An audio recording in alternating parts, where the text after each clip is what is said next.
Alright folks, welcome back. It's Mysterious JG. It's Let's Play Starflight, and we are going to make our first excursion into what we pretty much know to be hostile alien territory. Nestled between the Gazurtoid and the Spemin is the planet where Harrison had his base, and we're pretty sure that that base of Harrison's, if the clues mean anything, that's where we can find the Veloxy focusing stone, which might make the Veloxy our friend, and hopefully will mean they'll stop asking us for Endurium tribute every time they talk to us, which we keep paying them to keep on good terms because I want info out of them. But damn it, I don't want to keep paying this forever. So where are we now? We're way up there. It's probably just fastest to just go there directly. Although now we're in an encounter.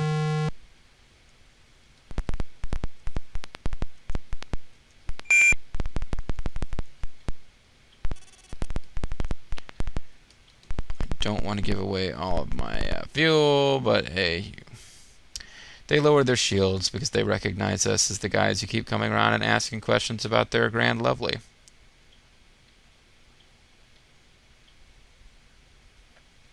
Too much the enjoyment of meetings again. The best alien buddies. Such a happiness, I gush. So they do recognize us and like us. That's good. We beg you to honor our poor selves and bestow upon our pearl. And he's gonna... Oh! We remember the ruins of Old Empire being at 34 North, 28 East on Ice Planet of Downspin System and Staff Constellation. Okay.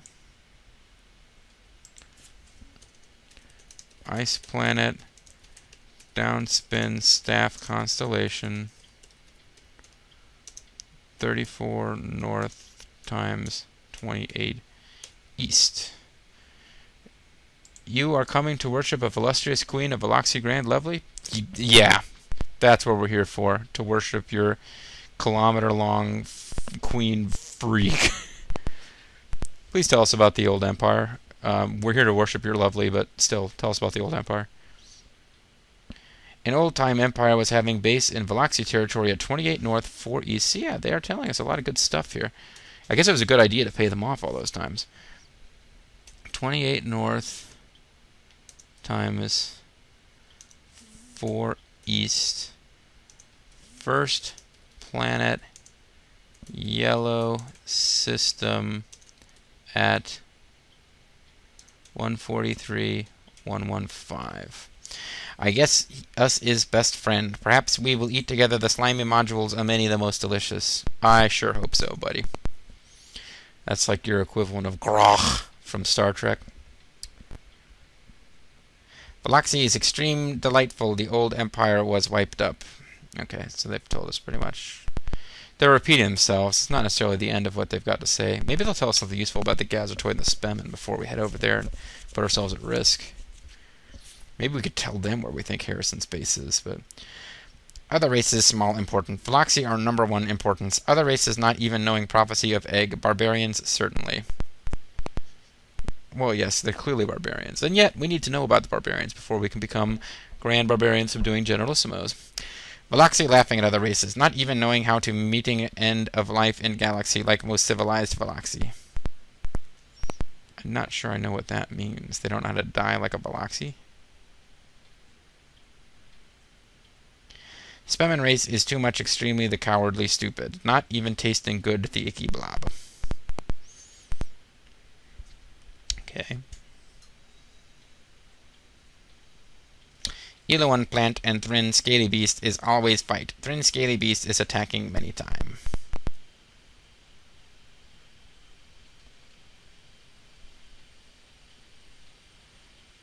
Veloxy had thinking all human were destroy in second wave. Second wave is Ulek and Gazurtoid attacking. Yeah. So that's one of the two races we're about to go mess with. Ulek is powerful the most. Gazurtoid squid minis is follow behind Ulek as Ulek moving outward from Corbord in second wave. So the Gazurtoid are not quite as dangerous as the Ulek. So we're not going to mess with the baddest dudes in the galaxy. First wave attacking was Phlegmac and Mumlox races. Waves of attacking is coming from Corbord. First wave are attack in year 3000. In the year 3000, in the year 3000. Seeing you later, crocodile. I love the Veloxy. I like most of the races in this game, actually. Great fondness for them from when I was a kid.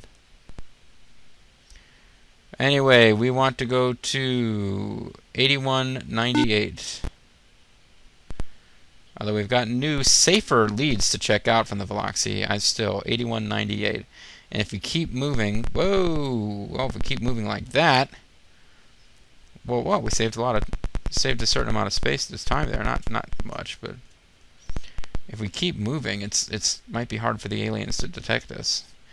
And I might just run from any encounters we see. 8198. There's something up here. Is this worth checking out? A single planet. One true religion. One planet, one place, one real decision. It's a gas giant. Nitrogen, oxygen, water. Wow, this looks like a great planet to live on. It's got oxygen and water, and 14.5 times Earth's gravity. Let's go back to 8198 like we were originally trying to do. We are definitely in Gazurtoid space, or Spemin space, but we seem to have snuck by without anyone noticing us. We're just one little ship on our own. Maybe they don't think we're taking an interest in. It'd be great if this planet is oxygen and water, temperate to searing, liquid. Yeah, I think humans can live here. Let's recommend to Interstellar that they set up a colony in Gazurtoid space. But under the rules of the game, we'll still get paid for this place. We have to make sure that the planet can support life. We don't have to make sure that it isn't surrounded by hostile aliens.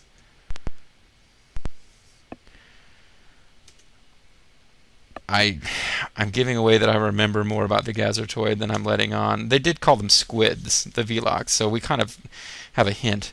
But I'm going to call this planet Octopus Garden. And we are going to land at the coordinates that we got from the second base we went to on New Scotland, 44 south, and 137 west.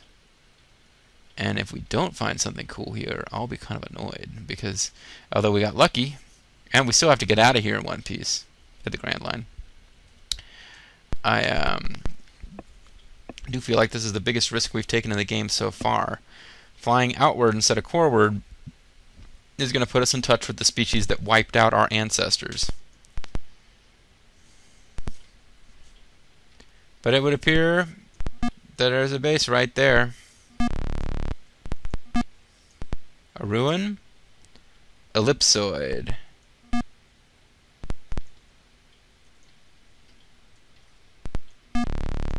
Okay, well, I don't know for sure what an ellipsoid is, but we recommended another planet for colonization, so we recommended an LP of colonization to Grimmeth, and he said, "Ho ho ho ho ho! I don't take recommendations." He said it in my voice too. It's weird. I suppose while we're here, we can take a look at this planet, but it seems unlikely that we'll get two planets in the system that are both going to be worth a damn. Yeah, I mean, it happened to the Sol system, but that's the Sol system. I mean, if there's any system that's going to break the rules of the game, 125 by 100, is that the, or is it 100 and 125? Yeah, you know what, I'm not going to wait around for you guys to catch up. X minus 1, Y minus 1, I think I'm going to keep going. Hope I don't seem too unfriendly. I'm not really interested in meeting with the Gazurtoid just yet. Now, if it turns out that that's the only time we needed to go into Gazurtoid... Ooh, well... Oh, this is the first planet. It's the second planet of the system. For a minute, I freaked out. Thought we had, I'd come to the wrong system entirely.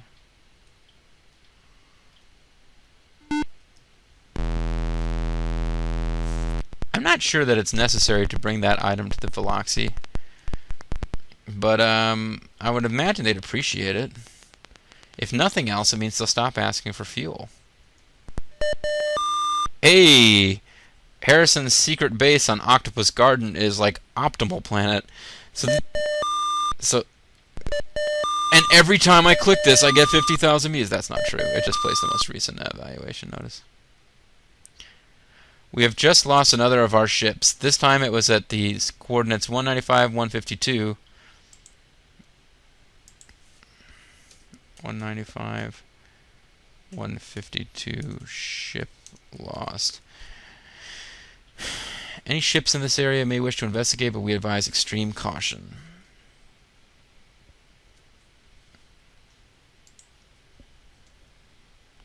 Due to increased demand resulting from stepped-up colonization efforts, the price of Endurium has been raised to 1,500 MU per cubic meter. Well, crap. That's a sign that you need to start stepping up your efforts to win the game. Enough time has passed that the Endurium prices are going up. Let's analyze the ellipsoid. This is crafted of Endurium. It doesn't appear to have any function other than being decorative. Yeah, I don't think I'm going to be selling that, though. Although now we're like 5,000 MU short of having enough for Class 5 missile launchers, which basically means from that point forward you have nothing left to save up money for except fuel. So the idea that I was going to mine off screen is now shot. There's no point. We're really, really close to being able to afford Class 5 engines. So forget about mining. I think I got enough fuel that I don't need to worry about that. So before we call it a video, we can do one of two things. We can check out some of the leads we got from the Veloxy, like the Ice Planet Downspin Staff Constellation, or the first yellow planet, the first planet in the yellow system, blah, blah, blah, blah, blah, those two leads they gave us. I'll certainly take a look at the map and see where that ship that we were... Harrison's base, well, okay, so we know about that. Oops. Harrison's base is a planet that... It's just called Harrison's base, I guess is what the planet's called. I called it Octopus Garden. It never occurred to me the whole planet would be named after that base. Crystal Cone. The crystal cone is being filled in Veloxy. 536992.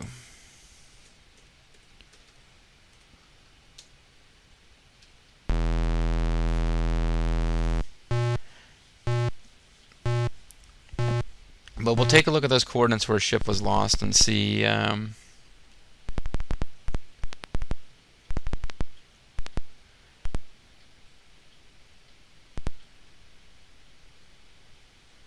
commencing interstellar travel. The ships were lost at 195, 152.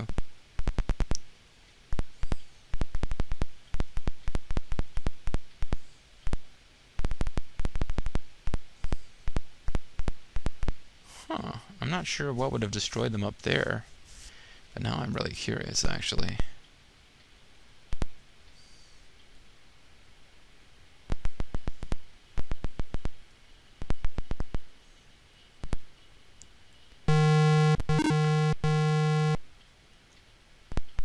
Something that's going to break our sound. Mechans. Sorry guys, I really don't feel like talking to you right now. I want to... Welcome Group 9 to We Are Mechan. Yeah, don't want to be rude, but I got other stuff to do. I want to go check this thing out because I honestly don't remember what it is. Although, that being the case, it's probably a wise time to save the game. We haven't run into any real trouble yet. We got pretty lucky as far as not running into any Gazurtoid when we went into their territory. But other than having...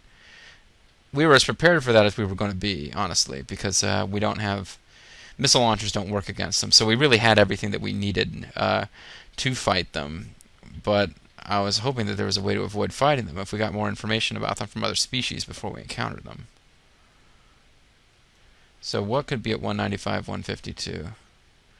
Well, there's a star here. Post-flare.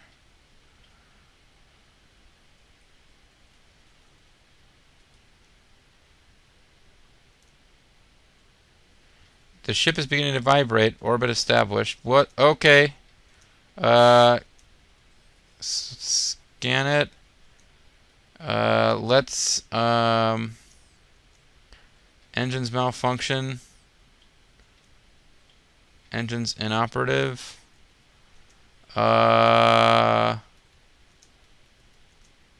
Stress. Transmission is jammed. Engines are inoperative. Well, how do I get out of here? Okay. The hull is melting. The hull is... Ah! Ship melted. Okay. Yeah. Well, let's see. Back in the day when you played this on an IBM compatible, as they were known, they weren't even PCs back then, folks. It was IBM or Amiga or Macintosh or Tandy. Back in those days, if you wanted to have the ability to get killed and then continue on, you needed to actually literally go in. You had a system disk. The system disk would be, you'd pop that in the A drive. That would make a game disk in the B drive. You'd pop an empty 5 1/4-inch floppy in the B drive, and the system disk would create a disk, a gameplay disk. And it would instruct you, the manual would instruct you, label that disk as your game disk for Starflight 2. Do not use the system disk to play the game. Because when you get killed, your game disk, it saves this information to the game disk. That game disk won't work anymore. Alright, your game ends, it's like the original hardcore mode. So basically, what I learned after playing this game for a while, and this was not something that, like, my dad didn't suggest this, my older sister didn't suggest this, Bobo didn't suggest this because he was, Bobo was like, clearly he was talking by this point, but he wasn't a computer engineer by any stretch of the imagination. And the manual didn't suggest it. I was the one who eventually figured out that I could go into DOS and I could use the DOS system commands to put my game disk in slot A and then a blank disk in slot B and make a backup of my game disk. But I played this game for quite a long time before I figured this out, folks. And this is the kind of shit that would have had me, like, literally kicking and screaming. Like, I've heard people telling stories about on the NES throwing controllers around in frustration, getting upset. It's got nothing on this game, because if you assume that you're going to be able to recover in any way from a disaster like this, you're wrong. So our game's over. If I was playing this, like, if this was hardcore, and I was playing this and actually playing by the rules that I played by as a kid before I figured out I can go into the DOS systems and I can, I knew enough about DOS command input to actually make copies of disks. That's not impressive by any stretch of the imagination, except that I was a little kid, and that's how I was able to actually eventually get anywhere in this game, because I was so terrified of taking it. I sure as hell wouldn't have flown out to Harrison's base. I would have been terrified to go there. Not without Class 5 everything. Yeah, the point is the game's over. I guess I'll call it a video. I was going to go... I guess in the next video we'll return the ellipsoid, which we believe is the Veloxy focusing stone that they talked about. We'll return that to the Veloxy in the next video.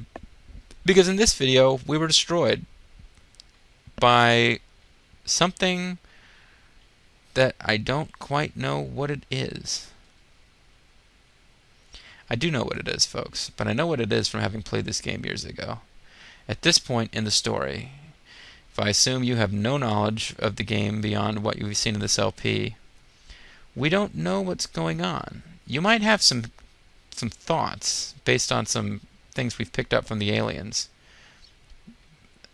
but we don't really know. However, I'd say that considering that this thing just killed us dead, that we had no opportunity to save ourselves whatsoever,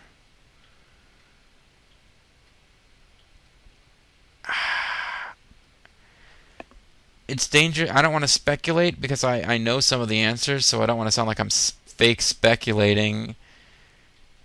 But considering that there's a destructive force spreading from the core of the Milky Way towards the outer rim, killing everything in its path. And we just came across a planet that once you even get in orbit, it doesn't instantly destroy you, but because there's a message, hull destroyed is what you get if you get blown up by aliens or if you land on a gas giant. I know we hadn't seen that yet, but the message is hull destroyed. We didn't get hull destroyed. We got ship melted. I think we may have come across, if not the cause, then something to do with the destruction. This is a post-flare solar system, and this thing seems to be flying around in the dead zone, and it melted us. I have no idea what we're supposed to do to deal with this thing, but I have a feeling that we just had our first encounter with the real threat. Not just to the humans, but to the Veloxi, the Thryn, the Elo, and the Mechans. I mean, I don't know if you count them as sentient, but this thing's going to kill the Mechans, it's going to kill the Spemin, the Gazurtoid, even the Ulek. This is the enemy of all life, as far as I can make out. Or maybe I'm overreacting to the fact that we stumbled across something that melted my ship because I wasn't being careful enough. Either way, folks, in the next video, I will not be coming back to investigate this thing any further. I will be staying the f*** away. But we'll be heading off to visit the Veloxi, become their best friends forever, which means hopefully we'll get to eat the spongy, gooey treats that guy mentioned, because we are being now the bestest friends, and hopefully it will also mean that they don't continue to ask us for Endurium every time we talk to them. That would be nice. Anyway, folks, Mysterious JG here. I'm going to take my melted ship and go home, but I hope you'll tune in for the next episode of Let's Play Starflight. Thank you very much for watching, and I will see you then. Goodbye, and good night.